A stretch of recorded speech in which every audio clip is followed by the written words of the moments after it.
नमस्कार दोस्तों। रीट 2025 मेंस के लिए साइंस मैथ के जो स्टूडेंट हैं उनके लिए बहुत ही महत्वपूर्ण क्लास है, कार्बनिक और अकार्बनिक पदार्थ। तो क्लास को शुरू करते हैं। पहला प्रश्न है, जैव शक्ति सिद्धांत किसने प्रतिपादित किया? तो आपके ऑप्शन है Thomson, option B Berzelius, option C Wohler या ऑप्शन डी इनमें से कोई नहीं। तो इसका राइट आंसर होगा बर्जीलियस। जैव शक्ति सिद्धांत किसने दिया? बर्जीलियस ने दिया। क्या होता है जैव शक्ति सिद्धांत?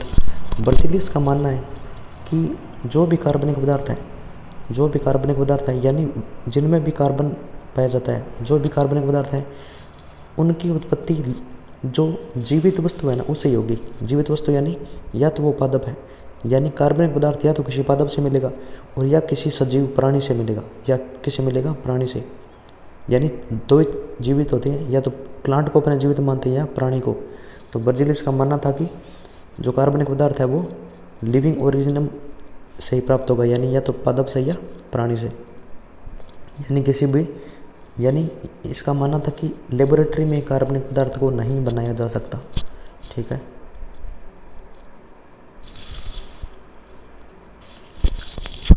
प्रश्न संख्या 2 है, जैव शक्ति सिद्धांत का खंडन किसने किया? यानी बर्जीलियस ने सिद्धांत दिया था जैव शक्ति सिद्धांत, वो बोल रहा था कि कार्बनिक पदार्थ को लेबोरेटरी में नहीं बना सकते, वो सिर्फ जो जीवित वस्तु उससे बनेगा, या तो प्लांट से या प्राणी से। तो इस सिद्धांत को इसका खंडन किसने किया? तो जैव शक्ति सिद्धांत का खंडन किया वोहलर ने। ठीक है, किसने किया? वोहलर ने। वोहलर ने कैसे खंडन किया इसका? ये देखिए नीचे, ये इस तरीके से उन्होंने क्या लिया? उन्होंने लिया अमोनियम क्लोराइड। ठीक है, अमोनियम क्लोराइड की अभिक्रिया करवाई पोटेशियम साइनाइड से। ठीक है, और इस तरीके से क्या बना दिया उन्होंने एक प्रोडक्ट बनाया जिसको बोलते हैं अपने यूरिया। क्या बोलते हैं? यूरिया। ये है NH2CO अपने बोलते हैं ना यूरिया का सूत्र क्या होता है? NH2CO तो ये NH2 हो गया और ये CO हो गया और ये NH2 हो गया। यानी उन्होंने लेबोरेटरी में क्या बना दिया? कार्बनिक पदार्थ, ये कार्बन रहा। ठीक है, उन्होंने लेबोरेटरी में क्या बना दिया? एक कार्बनिक पदार्थ बना दिया। तो इस तरीके से उन्होंने बर्जीलियस के सिद्धांत का क्या कर दिया? खंडन कर दिया।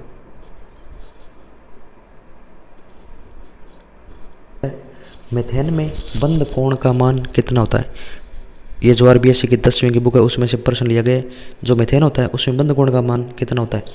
तो अपने को पता है मीथेन क्या होता है? CH4, इसी को मीथेन बोलते हैं। ठीक है, तो इसकी स्ट्रक्चर क्या होती है? इसकी स्ट्रक्चर होती है, ये कार्बन है।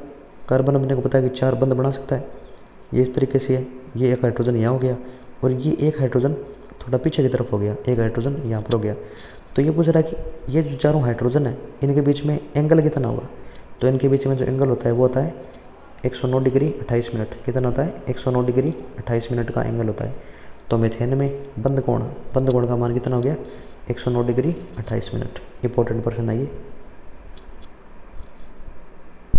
नेक्स्ट प्रश्न है, कार्बन परमाणु बना सकता है केवल एकल बंध, केवल द्विबंध, केवल त्रिबंध या ऑल ऑफ दीज?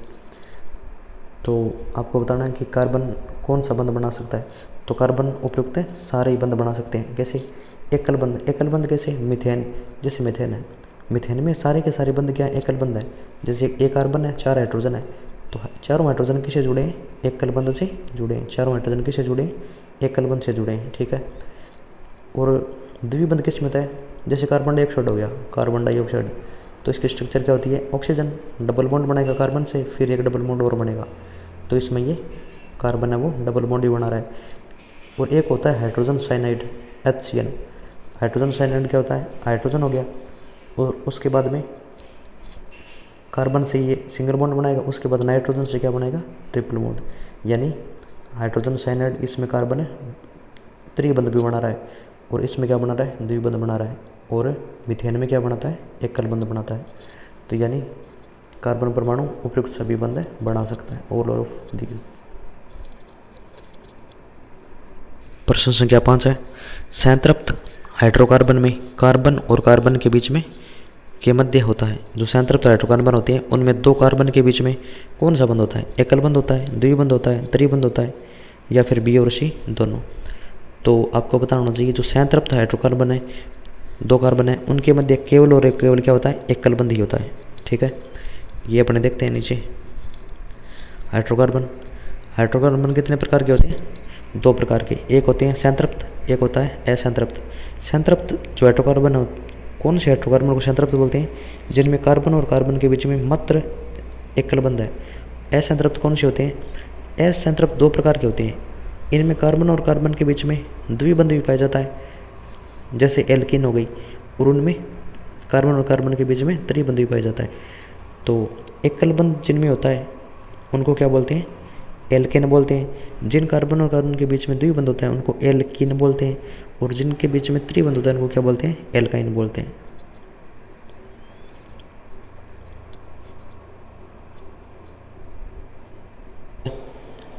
अपनी 10th की बुक में दिया हुआ है आरबीएस वाले में, ये जो सूत्र है CH3OH, ये पूछ रहा है कि किसका सूत्र है, कास्ट सेपरेट का है, फॉर्मिक अम्ल का है, एसिटिक अम्ल का है, या फिर एथिल एल्कोहल का है, आपको ये बताना है। तो इसका राइट आंसर हो जाएगा, ये जो सूत्र है ये किसका सूत्र है, कास्ट सेपरेट का सूत्र है। कास्ट सेपरेट भी बोल सकते हैं, और इसी को क्या भी बोल सकते हैं, इसको क्या बोलते हैं, CH3OH को कास्ट सेपरेट, और इसी को मेथिल एल्कोहल भी बोल सकते हैं, क्योंकि जिसमें एक कार्बन होता है उसको क्या बोलते हैं, मेथ, तो मेथिल, और जिसमें OH ग्रुप होता है उसको क्या बोलते हैं, एल्कोहल, तो इसको मेथिल एल्कोहल भी बोलते हैं। एक होता है एथिल एल्कोहल, वो क्या होता है, एथिल में 2 कार्बन होते हैं C2H5, और एल्कोहल है तो OH, ये तो होता है एथिल एल्कोहल, और ये क्या है, इसको मेथिल एल्कोहल भी बोलते हैं, और इसको कास्ट सेपरेट भी बोलते हैं। फॉर्मिक अम्ल, फॉर्मिक अम्ल क्या है, ये होता है HCOOH, इसको बोलते हैं फॉर्मिक अम्ल। ठीक है, एसिटिक अम्ल क्या होता है, ये होता है CH3COOH, ये क्या होता है, एसिटिक अम्ल होता है। एक होता है एथिल एल्कोहल, ये आपको बता दिया, ये क्या है, एथिल एल्कोहल। एथ आ गया ना, एथ, एथ किस में लगता है, जिसमें 2 कार्बन हो, तो C2 कार्बन 2 में, तो एथ एथिल, और एल्कोहल के लिए क्या आता है, OH ग्रुप, तो ये क्या हो गया, एथिल एल्कोहल हो गया।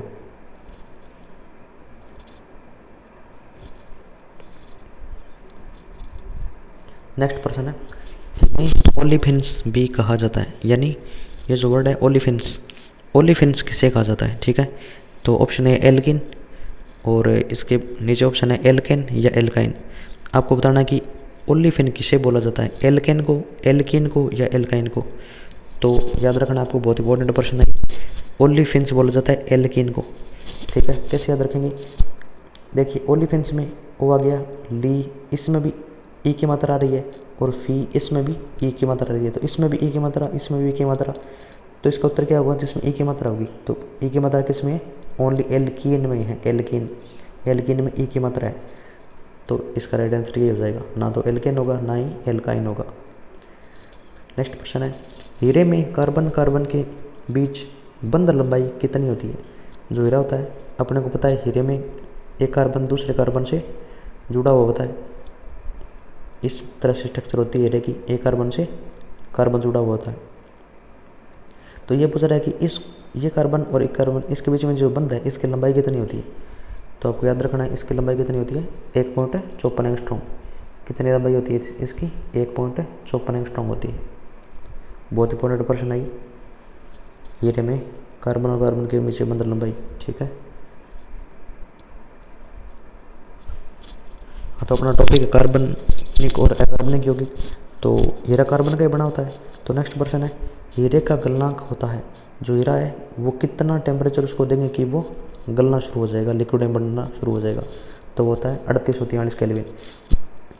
10th की जो बुक है आरबीएससी क्वेश्चन में डायरेक्ट दिया हुआ है, तो आपके सीधा सीधा एग्जाम में आ सकता है कि कितने टेम्परेचर पर ये गलना शुरू हो जाएगा, गलना कितना होता है, तो कितना होता है 3843 केल्विन जाता है। जो नाभिक की परमाणु भट्टी होती है उसमें मंदक के रूप में किसका उपयोग किया जाता है, तो उसमें उपयोग किया जाता है ग्रेफाइट का। ठीक है, ग्रेफाइट के अपने और भी उपयोग है। ठीक है, कार्बन से बना होता है ग्रेफाइट। तो ये देखिए अपने बोर्ड की बुक में दिया हुआ है 10th वाली में, अपने थोड़ा ये भी देख लेते हैं, क्योंकि कोई ज़रूरत नहीं है वही प्रश्न पूछे। तो ग्रेफाइट का यूज़ किस में किया जाता है, अपने जो कच्ची पेंसिल होती है उसमें भी, जो कच्ची पेंसिल का गोटा बोलते हैं वो कैसे बना होता है, ग्रेफाइट का बना होता है, शुष्क स्नेह के रूप में।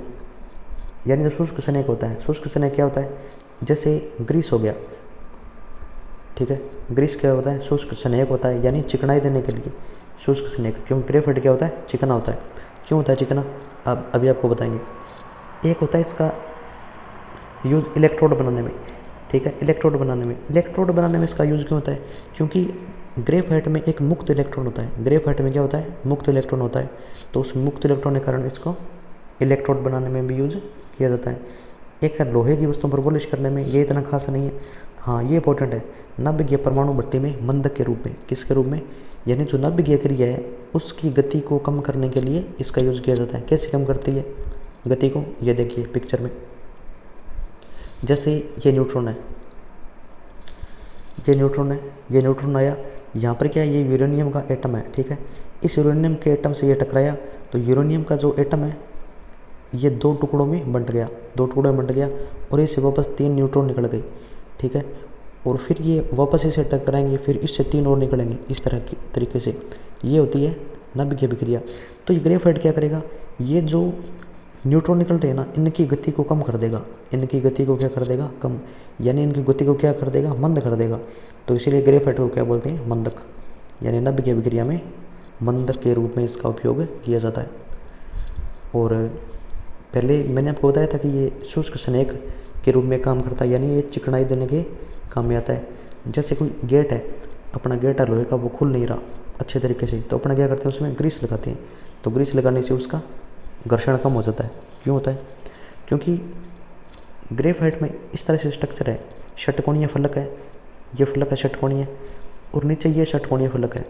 तो ये एक षटकोणीय फलक हो गया, ये दूसरा हो गया। तो ये परतें एक दूसरे पर क्या होगी? स्लाइड होगी, एक दूसरे पर फिसलती है। ये परतें क्या होती है? एक दूसरे पर फिसलती है, और फिसलती है तो क्या होता है? चिकनाई का काम करती है, घर्षण को कम करने का काम करती है, ठीक है। सर्वाधिक स्थायी फ्लोरीन कौन सा होता है? ठीक है, फ्लोरीन भी क्या है? फ्लोरीन क्या होता है? कार्बन का एक अपर रूप ही है, ठीक है।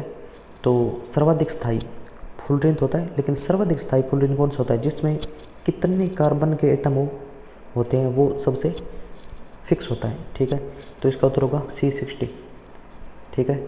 जिससे फ्लोरीन की जिस संरचना में 60 कार्बन होंगे ना, वो सबसे क्या होगा? स्थायी होगा, C60 होगा, ठीक है।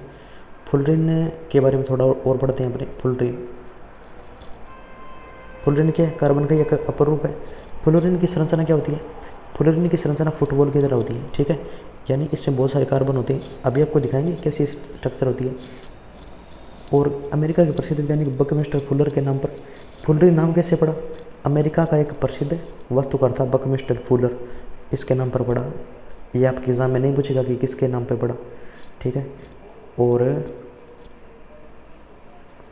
तीसरा, ये देखिए, फ्लोरीन के अणु 60, 70 या अधिक कार्बन परमाणु में पाए जाते हैं। यानी जो फ्लोरीन है उसमें 60 कार्बन एटम में होते हैं, 70 भी होते हैं, इससे अधिक भी होते हैं। लेकिन सबसे जो स्टेबल होता है वो कौन सा होता है? जिस फ्लोरीन में 60 कार्बन के एटम होंगे ना, वो सर्वाधिक क्या होगा? सर्वाधिक स्थायी फ्लोरीन है। ये अपने 10th की बोर्ड की बुक है, मोस्ट इम्पोर्टेंट है, C60, यानी जिसमें 60 एटम होंगे वो सबसे स्थायी होगा, ठीक है। और ये दे रखा है 1.40 एंगस्ट्रॉम होती है। ये कोई खासा नहीं, हीरे का जरूर पूछा जाता है कि हीरे में कार्बन कार्बन बंधनों में कितनी होती है? 1.54 एंगस्ट्रॉम होती है। और फ्लोरीन में खास नहीं पूछा जाता ये आंकड़ा। फ्लोरीन गोल गुंबद के समान लगते हैं। ये जो फ्लोरीन है इसकी स्ट्रक्चर कैसी होती है? फुटबॉल मान लो या गोल गुंबद मान लो, इस तरीके से गोल होता है ये, ठीक है। बहुत सारे कार्बन के एटम होते हैं और इसकी संरचना क्या होती है? गोल स्ट्रक्चर होती है इसकी। नेक्स्ट प्रश्न है, किसका उपनाम बक्की बॉल है? किसको बक्की बॉल के नाम से भी जाना जाता है? तो बक्की बॉल के नाम से किसको जाना जाता है? फ्लोरीन को। फ्लोरीन को बक्की बॉल के नाम से भी जाना जाता है। बक्की बॉल बोल दो या फुटबॉल बोल दो, बक्की बॉल या फुटबॉल, किस बक्की बॉल या फुटबॉल जैसा कौन होता है? फ्लोरीन होता है, ठीक है। उच्च ताप पर मोस्ट इंपॉर्टेंट पर्सन है, PYQ भी है, मोस्ट इंपॉर्टेंट है, इंपॉर्टेंट लगा लीजिए इसको, बहुत बार आ चुका है। उच्च ताप पर अतिचालकता कौन दर्शाता है? उच्च ताप पर अतिचालकता कौन दर्शाता है? फ्लोरीन दर्शाता है, ठीक है। कौन दर्शाता है? फ्लोरीन। जो ग्रेफाइट होता है वो तो बिना कोई टेम्परेचर दिए क्या दर्शाता है? चालकता। क्योंकि ग्रेफाइट में क्या होता है? एक मुक्त इलेक्ट्रॉन होता है, तो ग्रेफाइट को ज़रूरत ही नहीं है मतलब उच्च तापमान की जरूरत नहीं है, ये तो ऐसे ही चालकता दर्शा रहा है, ठीक है। जबकि फुलरीन है ना, वैसे तो ये कुछ अलग होता है, लेकिन उच्च ताप यानी इसको बहुत ज़्यादा गर्म कर देंगे ना फुलरीन को, तो इसमें बहुत ज़्यादा चालकता आ जाएगी, यानी इसमें बहुत ज़्यादा इलेक्ट्रिसिटी आ जाएगी, मुक्त इलेक्ट्रॉन बन जाएंगे। तो आपको डायरेक्ट याद रखना है, उच्च ताप पर अति चालकता कौन दिखाता है? फुलरीन। कौन दिखाता है? फुलरीन दिखाता है। नेक्स्ट प्रश्न है प्रश्न संख्या 14। एलपीजी की तुलना में जो सीएनजी गैस होती है वो एलपीजी की तुलना में कम सुरक्षित है, कम सुरक्षित गैस है। तो आपको बताना है कि सीएनजी है वो कम सुरक्षित है या अधिक सुरक्षित है। तो ये बोल रहा है कम सुरक्षित है, तो ये बात क्या है? बिल्कुल गलत है। यानी जो सीएनजी है वो एलपीजी से ज़्यादा सुरक्षित है। क्यों है ज़्यादा सुरक्षित? यानी अपने कोई रूम है, ठीक है, उसमें अपने सिलेंडर पड़ा है, इसमें क्या है? सीएनजी भरी है, सीएनजी भरी है।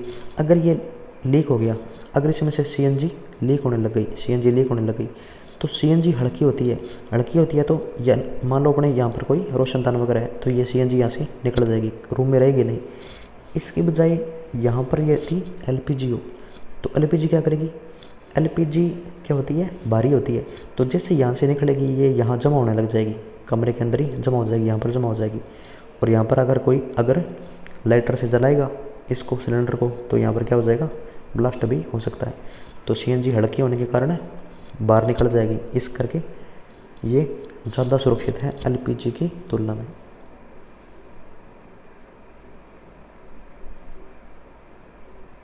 15 रेजिन किस प्रकार का बहुलक है? ठीक है, तो कार्बन और अकार्बनिक पदार्थ है उसमें आता है ये बहुलक वाला टॉपिक, तो 10th की बुक में दिया हुआ है। तो रेजिन किस प्रकार का बहुलक आपको बताना है, कृत्रिम होता है या प्राकृतिक होता है?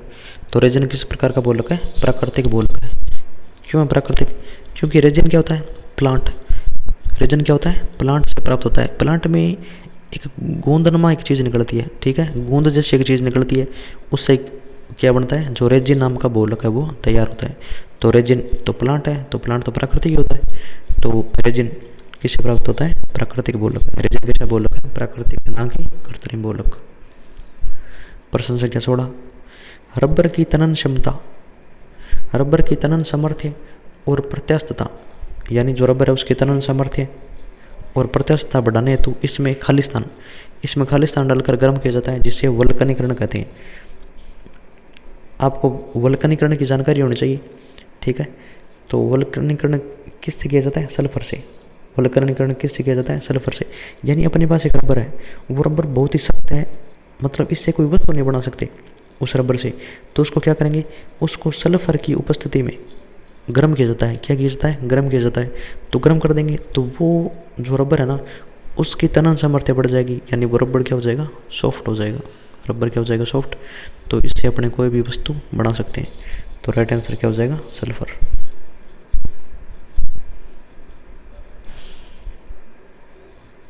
नेक्स्ट है प्रश्न संख्या 17। किस बहुलक का अन्य नाम डेक्रोन है? किस बहुलक का अन्य नाम डेक्रोन है? तो आपको बताना है टेरिलिन, नायलॉन 66 या रेयन या सभी। तो डेक्रोन किसका उपनाम है? टेरिलिन का, ठीक है, टेरिलिन का उपनाम है डेक्रोन। कैसे याद रखोगे? डे, जिसमें डे आ रहा है ना, डे, तो वो किसका होगा? टेरिलिन। टे, जिसमें डे, यहाँ पर डे, यहाँ पर टे, तो डेक्रोन किसका अन्य नाम है? टेरिलिन का नाम है, ठीक है, ठीक से आपको याद रखना है। नेक्स्ट है ब्यूना एन, ब्यूना एस उदाहरण है। क्या है ये ब्यूना एन और ब्यूना एस? प्राकृतिक रबर है, कृत्रिम रबर है, या फिर कोशिका का भाग है, या माइटोकॉन्ड्रिया में उपस्थित होती है? ब्यूना एस उदाहरण है, किसके उदाहरण है? तो ये प्राकृतिक रबर है, कृत्रिम रबर है, ठीक है। तो इसका राइट आंसर हो जाएगा कृत्रिम रबर। ब्यूना एन और ब्यूनास क्या है? कृत्रिम रबर है। और जो प्राकृतिक रबर होता है वो किसका बहुलक होता है? आइसोप्रीन। ये भी इंपॉर्टेंट प्रश्न है। प्राकृतिक रबर जो बनता है वो किसका बहुलक होता है? वो आइसोप्रीन का बहुलक होता है। प्रश्न संख्या 19 है फ्रियोन 11 का सूत्र क्या है? फ्रियोन जो 11 है उसका सूत्र क्या है? तो ऑप्शन ए ये कार्बन, फ्लोरीन और क्लोरीन 3, या फिर ये ऑप्शन बी कार्बन 2, फ्लोरीन 2 और क्लोरीन 3, या फिर ये कार्बन, फ्लोरीन और क्लोरीन 2। आपको अपना राइट आंसर इसमें से बताना है। आंसर हो जाएगा। फ्रीऑन 11 क्या होता है, ये CF यानी कार्बन, और इससे ये फ्लोरीन जुड़ा हुआ है, और इससे 3 क्लोरीन जुड़े हैं, इसको क्या बोलते हैं, फ्रीऑन 11 बोलते हैं। प्रश्न संख्या 20 है, ये दे रखे हैं अपने को 4। आपको बताना कि इसमें से एल्डिहाइड ग्रुप कौन सा है, यानी उपरोक्त जो संरचनाएं दे रखी है, आपको ये बताना है कि उनमें से एल्डिहाइड ग्रुप कौन सा है। ठीक है, तो ये देख सकते हैं आप, ऑप्शन ए ये है एल्डिहाइड, ये है OH है, या ये है CHO, या फिर ये है, या ये है। चारों में से आपको देख के बताना है। तो एल्डिहाइड ग्रुप कौन सा हो गया इसमें से, ये CHO। ये जो CHO ग्रुप है इसको क्या बोलते हैं, एल्डिहाइड। ऑप्शन बी सही हो जाएगा, इसको एल्डिहाइड ग्रुप बोलते हैं। ये एल्कोहल ग्रुप है, जिसमें OH जुड़ गया उसमें, वो क्या होता है, एल्कोहल ग्रुप होता है। इसको क्या बोलते हैं, इसको कीटोन बोलते हैं। और CH क्या है, ये एसिटिक लग जाता है इसके आगे, जो CH होता है उसमें।